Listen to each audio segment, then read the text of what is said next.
Part 5, Marketing Mistakes Broke Coaches Make. Part 1 of 2. Letting the competition get to your self-confidence or ability to get out there. There is no competition. You hear that? None. There's only you. And if clients want someone like you, a unique individual with unique gifts and a unique way of looking at or solving problems, then there's no question. You will be hired. But they, the clients, need to know about you. Why aren't you out there? So not getting out there is problem number 1. And number 2 is worrying about the competition. Did the Rolling Stones worry about the Beatles? Did Elvis Presley worry about Frank Sinatra? Did Carl's Jr. worry about McDonald's? Then why are you worrying about so-and-so and you know who? Stop that. No more. Get out there. The world is waiting to meet someone exactly like you and for you to help them. Not attending enough events where you can network with others to find prospective clients. Not finding a quiet space in the corner of a room or a lobby or the hotel where you can have people come meet with you for 5 to 10 minutes each. These are quick power coaching sessions where they tell you the one thing that's on their mind. Remember, pain, problem, or passion, of which you also get them fired up with a handout you gave them earlier in the event to prepare them for this 5 to 10 minute power coaching session. In doing this, they get excited. They get to try you out. You get to meet them, look them in the eye, etc. Let them talk 80% of the time while you chime in for the remaining 20% with mostly questions. It's easy to run out of time and say, would you like to continue this during a real 1-hour free session? Talk about an already warm lead. Do this to 5 to 25 people at such an event and see how many warm leads you actually get. It might take you an hour or 2 to get those 5 to 25 leads, but it's worth it. You know about rapid dating and speed dating, right? This is called speed coaching. Same concept. Imagine handing out a flyer throughout the networking event with everyone that you talk to. Free 5-minute consultation right here at this event. Come and get me.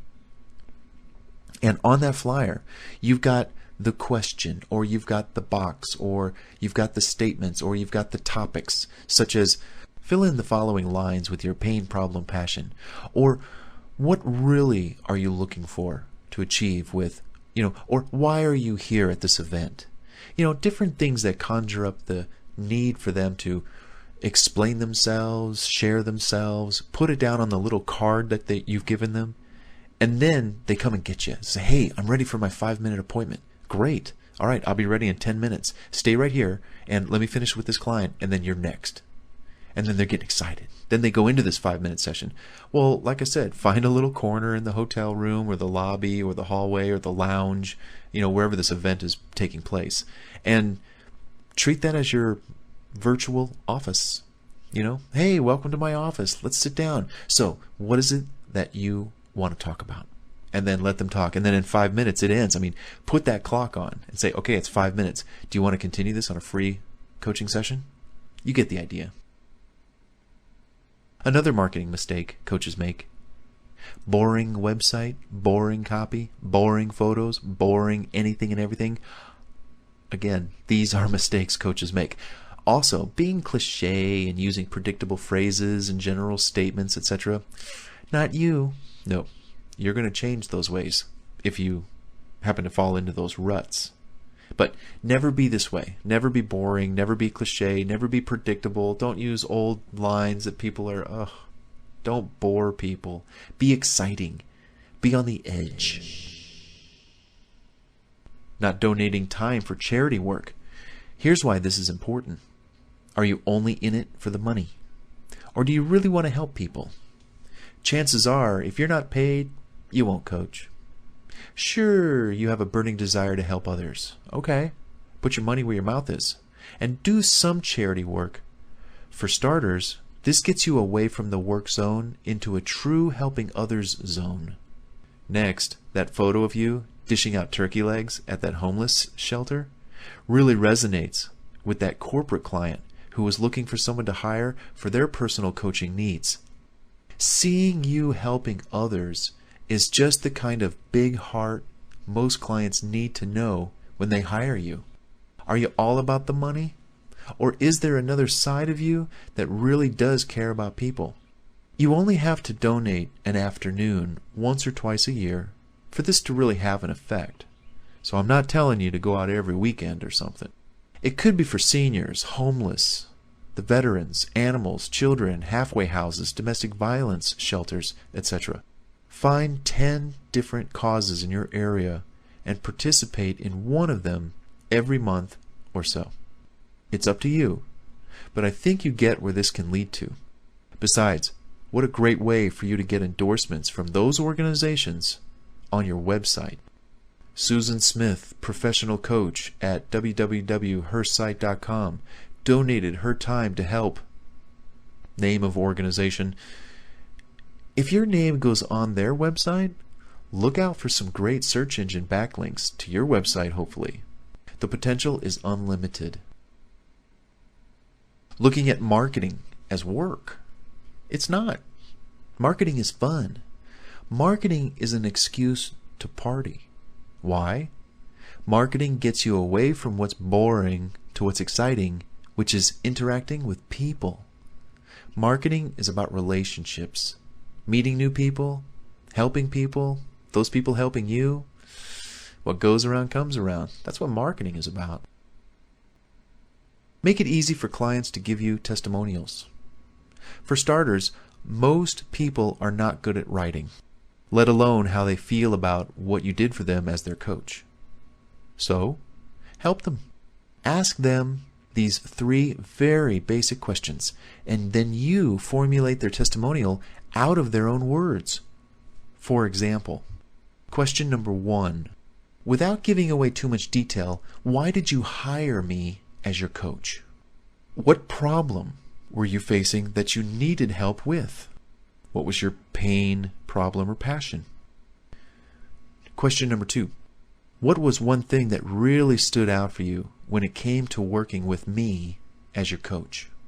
Now the answer that they give, this becomes your unique selling point for people to hire you as a coach, because they're going to give this very unique answer about what stood out working with you. This is the beginning of you helping them compose this testimonial. Question number 3. What was the result of working with me as your coach? What was the outcome that you reached? What goal did you achieve? What exactly was it that you accomplished? Again, the answers to these questions are content and fuel for this testimonial that you're going to write. And then the last question, number 4. Would you recommend me to your friends or family? And the answer, of course, should be a resounding yes. That's it. Ask the client to upload a photo of themselves to you or email it to you, or give you a link where you can go grab one. And then ask them how they would like their name to be displayed, such as Joe S. period, comma, Houston, Texas. I like to protect the last name of my clients and customers. So the first name, last name initial, comma, and then there's city. I mean, how many Joe S's are in Houston, Texas? 300, 3,000? So it provides some anonymity and protection for the testimonial provider. But then it also gives some amount of credibility. It says, you know what? That looks like a real person versus Joe, comma, Houston, Texas, that kind of thing. So now, once you, the coach, receive these answers, you can formulate their own words into a testimonial for them, which you'll run past them for approval. Sometimes clients don't always remember key points working with you, so remind them. Here's an example of how a testimonial could be formulated based out of the answers from those questions you would ask your client.